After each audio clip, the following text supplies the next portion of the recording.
Good evening, I'm Professor Michael and you're watching KiniFlash. It's good to be back. Do you know what day it is? It's the 13th day of the criminal trial of former Prime Minister Najib Abdul Razak involving the alleged abuse of power and laundering of 1MDB funds at the High Court in Kuala Lumpur.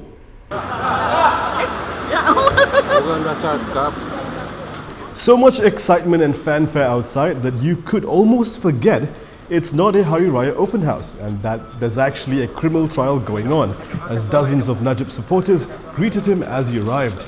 But the real fireworks, of course, is from inside the courtroom, where the prosecution's examination-in-chief of former 1MDB CEO, Shahrol Azral Ibrahim Halmi, continued.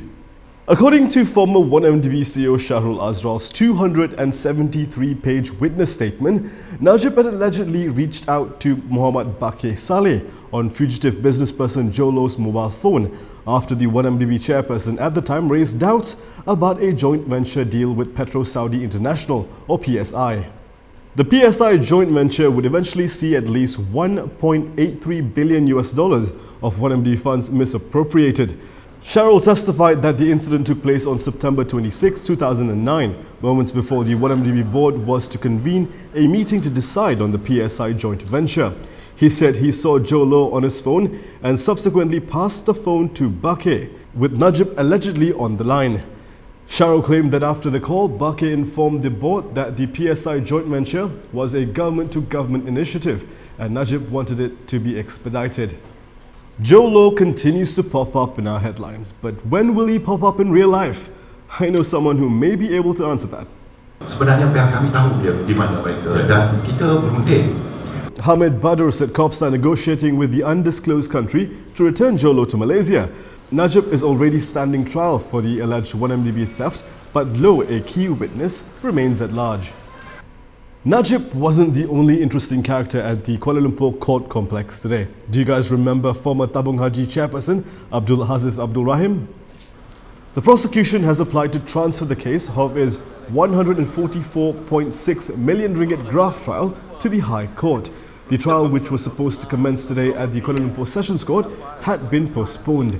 The court has fixed October 2nd for case management before the Deputy Registrar on the application to transfer the case. Aziz, who is Baling MP, was charged at the Sessions Court in January with 12 counts of gratification and money laundering amounting 144.6 million ringgit. When met by reporters today, he didn't seem to be camera shy. Alamak, tak masuk lah. Tak masuk. Keluarkan TV baik-baik kan. Tapi luar negara tak nak. There's one thing I can't stand, and it's fake news. Actually, there's many other things I can't stand, but that's for another day. Guess who else can't stand fake news? Police Chief Abdul Hamid Bador. Police are concerned with the wild allegations by several individuals on social media on the recent shooting case in Bayan Lepas Penang. Abdul Hamid said several quarters had spread posts saying that the parang-wielding perpetrator, who was shot dead by the police after running amok and killing his supervisor, died as a martyr. So dengan campur tangan individu-individu atau kumpulan individu yang tidak bertanggungjawab, mengambil kesempatan, mengeksploit perkara ni, so yakinlah bahawa kita tidak akan berdiam diri, kita sedang pun mengambil tindakan. The post claimed that the man had reacted after the victim insulted Prophet Muhammad. However, he said based on police investigation, they found that the suspect was heavily influenced by clips from the Middle East, purportedly showing the plight of Muslims in the region. Moving on to international headlines, US President Donald Trump may be in trouble. After months of holding back on launching an impeachment effort, United States House of Representatives Speaker Nancy Pelosi has announced that a formal impeachment inquiry has been launched against United States President Donald Trump. The actions taken to date by the President have seriously violated the Constitution, especially when the President says, Article 2 says I can do whatever I want. Under the U.S. Constitution, the President can be removed from office for treason, bribery, or other high crimes and misdemeanors. Although this is vague, a president does not need to have violated a specific criminal law to have committed an impeachable offense. The impeachment call comes amidst whistleblower allegations from within the U.S. Intelligence Committee that Trump had withheld nearly $400 million in aid to Ukraine unless their President Volodymyr Zelensky initiates investigations into Trump's rival and Democratic presidential frontrunner Joe Biden, which could damage the latter's reputation. To asking the President of Ukraine to take actions which would benefit him politically. The actions of the Trump presidency revealed the dishonorable fact of the President's betrayal of his oath of office, betrayal of our national security, and betrayal of the integrity of our elections. During a press meet at the United Nations General Assembly, Trump quickly fired back at Pelosi and, in the process, admitted that Biden was a topic discussed with Zelensky during a phone call, of which Trump said an unredacted transcript will be declassified. Look, it's just a continuation of the witch hunt. It's the worst witch hunt in political history. We have the strongest country in the world, the best economy we've ever had, and she's talking impeachment. So I think that, and by the way, she hasn't even seen the phone call. The phone call was perfect. The call that wasn't perfect and the words that weren't perfect were Joe Biden with respect to his son. And his son takes away millions of dollars out of Ukraine and millions of dollars out of China. Trump also admitted to withholding aid to Ukraine, but said that he is only doing so until European countries also provide assistance to them. The US president strongly denied any quid pro quo. If you think Trump's under fire, well, wait until you see what's happening to Boris Johnson. United States President Donald Trump dismissed British opposition demands for Prime Minister Boris Johnson to resign after the Supreme Court ruled that he had acted unlawfully.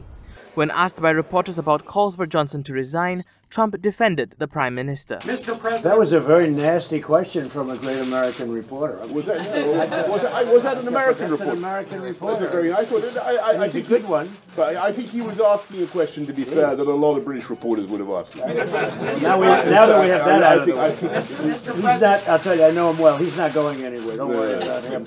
Trump said that it took a man such as Johnson to get Brexit done, explaining that Brexit had to be done. On the court decision, Johnson said he disagreed profoundly. I disagree profoundly with what they had to say. I think it was entirely right to go ahead with a plan for a Queen's speech. This is the longest period we haven't had a Queen's speech for 400 years. We've got a dynamic domestic agenda we need to be getting on with. More police on the streets, investment in our National Health Service, improving our education. We need to get on with that. And frankly, I think we need to get on with Brexit. That's the overwhelming view of the British people. Whether they voted to leave or remain, they want to get this thing done. And here are several other news highlights from today.